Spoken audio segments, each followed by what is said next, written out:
සුබ දවසක් කියලා ප්‍රාර්ථනා කරනවා ඔයාලා සියලු දෙනාටම. ඉතින් අද වීඩියෝ එකෙන් මම කතා කරන්න බලාපොරොත්තු වෙන්නේ මේ වෙනකොට ශ්‍රී ලාංකික තරුණ තරුණියන්ගේ සිහින සැබෑ කරන දේශයේ විදිහට හඳුන්වන්න පුළුවන් දකුණු කොරියාව ගැනයි. ඉතින් කොරියාවට ආදරය කරන කොරියාව ගැන දැනගන්න කැමති ඔයාලට මේ සුවිශේෂී වීඩියෝව අවසාන වනතෙක් රැඳිලා ඉන්න කියලා අපි ඔයාලට ආරාධනා කරනවා. නැගෙනහිර ආසියාවේ කොරියානු අර්ධද්වීපයේ දකුණු කොටසේ පිහිටලා තියෙන මේ රට නිල වශයෙන් හඳුන්වන්නේ කොරියානු ජනරජය කියලා. මේ රටේ උතුරු සීමාව වෙන්නේ උතුරු හා දකුණු කොරියානු රාජ්‍ය අතර පිහිටි යුද මුක්ත කලාපයයි. නැගෙනහිරින් ජපන් මුහුදත් බටහිරින් කහ මුහුදත් දකුණින් නැගෙනහිර චීන මුහුදත් දකුණු කොරියාවේ අනෙකුත් සීමාවන් වෙනවා. දකුණු කොරියාවේ මුළු භූමි ප්‍රමාණය වර්ග කිලෝමීටර් 1,430,000ක් පමණ වන අතර එය ශ්‍රී ලංකාවේ භූමි ප්‍රමාණය වගේ ආසන්න වශයෙන් 1.5ක ගුණයක් පමණ විශාල වෙනවා. දකුණු කොරියාව ලොව 107 වන විශාලතම රටයි. අපි දැන් බලමු දකුණු කොරියාවේ ජනගහනය කොහොමද කියලා. දකුණු කොරියාවේ ජනගහනය ආසන්න වශයෙන් මිලියන 51ක් පමණ වෙනවා. ඒ වගේම ජනගහනය වැඩිම රටවල් අතරින් දකුණු කොරියාවට හිමි වෙන්නේ ලෝකයේ 30 වන ස්ථානය. සෝල් නගරය සහ ඒ අවට ප්‍රදේශයේ මිලියන 10කට අධික පිරිසක් ජීවත් වෙනවා. නමුත් මේ රට අඩු උපත් අනුපාතය සහ වයස්ගත වීම වැනි විශේෂ ලක්ෂණ වලින් යුක්ත රටක්. ඉතින් මේ දකුණු කොරියාව ලෝකයේ අඩුම උපත් අනුපාතයක් වාර්තා වන රටක් වන අතර ජනගහනය ක්‍රමයෙන් අඩුවීමේ සහ වයස්ගත වීමේ අභියෝගයට මුහුණ දෙනවා. දකුණු කොරියාවේ ජනගහනයෙන් වැඩි පිරිසක් කිසිම ආගමක් අදහන්නේ නැහැ. ජනගහනයෙන් 51% පමණ කිසිම ආගමික සංවිධානයකට හෝ ඇදහිල්ලකට නැඹුරු වෙලා නැහැ. නමුත් ජනගහනයෙන් 31% පමණ ක්‍රිස්තියානි දහම අදහන අතර ජනගහනයෙන් 17%ක් පමණ බුදු දහම අදහන පිරිසකුත් ඉන්නවා. මේ රටේ අගනුවර වෙන්නේ සෝල් නගරය. එය එරට පිහිටි විශාලතම නගරය වගේම ඉතා දියුණු ආර්ථික, සංස්කෘතික සහ තාක්ෂණික මධ්‍යස්ථානයද වෙනවා. ඒ වගේම ගෝලීය මට්ටමින් ප්‍රබල මූල්‍ය සහ ව්‍යාපාරික මධ්‍යස්ථානයක්. දකුණු කොරියාවේ නිල භාෂාව වෙන්නේ කොරියානු භාෂාව. එය හංගුගෝ ලෙස හඳුන්වන අතර මිලියන 80කට අධික පිරිසක් ලොව පුරා මෙම භාෂාව කතා කරනවා. දකුණු කොරියාව කියන්නේ ඉතාමත් බලවත් වගේම දියුණු ආර්ථිකයක් තියෙන රටවල් වලින් එකක්. ඉතින් අපි බලමු මේ රටේ ආර්ථික මට්ටම කොයි වගේද කියලා. වර්තමානයේ වන විට තොරතුරු හා sannivedana තාක්ෂණයේ හිණි පැත්තටම ගිහින් තියෙන දකුණු කොරියාව ලොව වේගවත්ම අන්තර්ජාල පහසුකම් සිය රටවැසියන්ට ලබා දෙනවා. අර්ධ සන්නායක, මෝටර් රථ සහ නැවුතැනීම වගේ උසස් තාක්ෂණික කර්මාන්ත මත පදනම් වුණ දැවැන්ත අපනයන ආර්ථිකයක් හිමි රටක්. ප්‍රධාන වශයෙන් ඉලෙක්ට්‍රෝනික උපාංග, ස්මාර්ට්ෆෝන් සහ වාහන නිෂ්පාදනය ලෝකයේ ඉදිරියෙන්ම ඉන්නවා. සැම්සුන්, හයුන්ඩායි වගේ දැවැන්ත හවුල් ව්‍යාපාර සමූහ රටේ ආර්ථිකය හැඩගස්වනවා. ඒ වගේම අපනයන මධ්‍යස්ථාන වෙන්නේ චීනය, ඇමරිකාව සහ යුරෝපා රටවල් සමඟ පුළුල් වෙළඳ සබඳතා පවත්වනවා.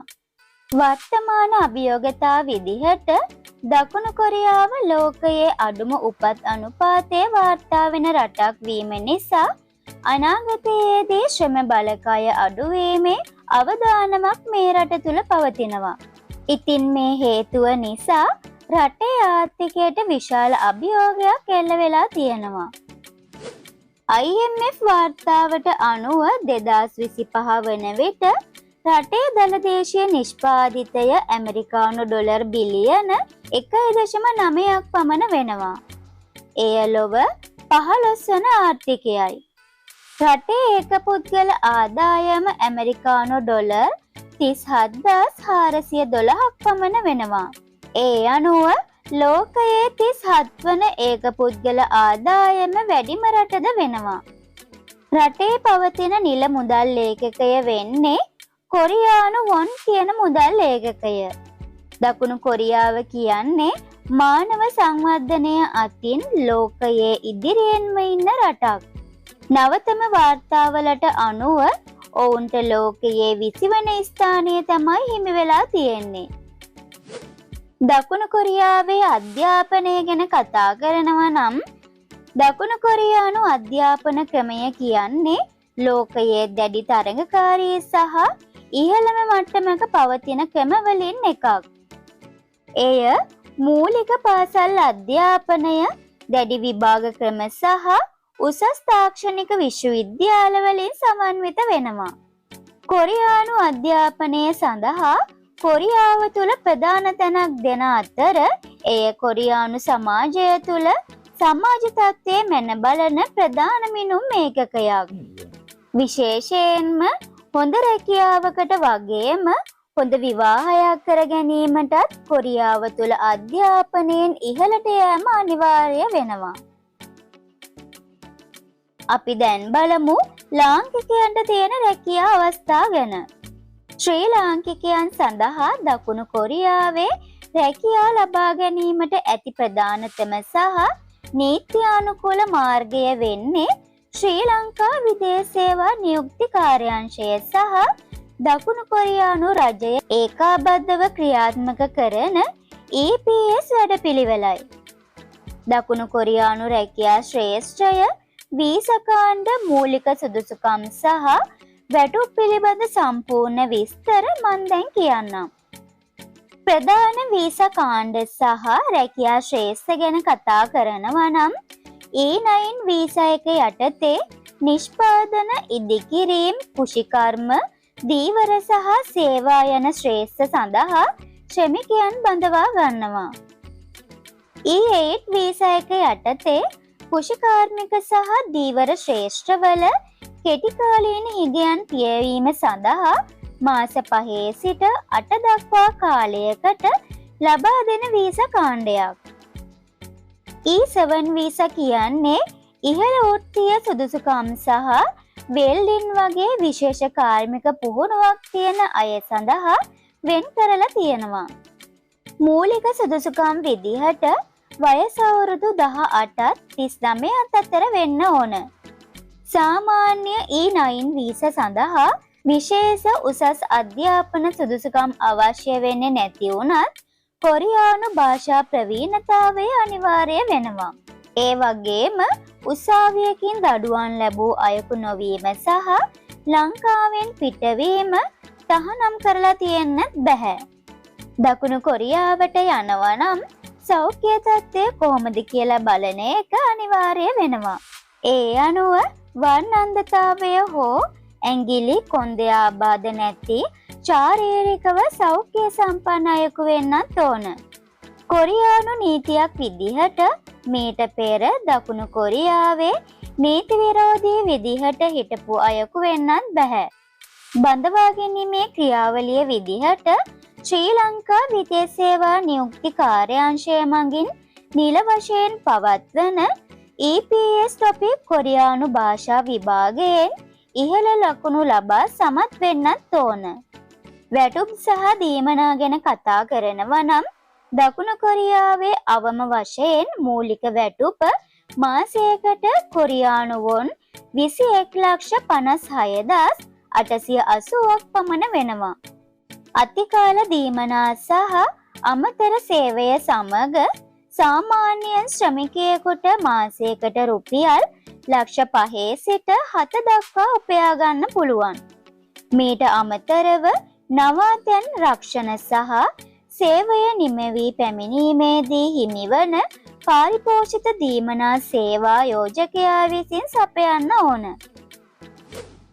රටේ ඉතිහාසය ගැන හොයලා බැලුවොත් 1910 වසරේ ජපන් අධිරාජ්‍යයට නතු වූ මේ භූමිය 1945 දෙවන ලෝක යුද්ධයෙන් ජපානයේ පරාජයට පත්වන තුරුම ජපන් අධිරාජ්‍යයේ කොටසක් විදිහට පැවතුණා. ඊට පස්සේ මේ භූමියේ උතුරු හා දකුණු වශයෙන් කොටස් දෙකකට බෙදුන අතර උතුරු කොරියාව සෝවියට් සංගමය විසිනුත් දකුණු කොරියාව ඇමරිකා එක්සත් ජනපදයේ විසිනුත් පාලනය වුණා.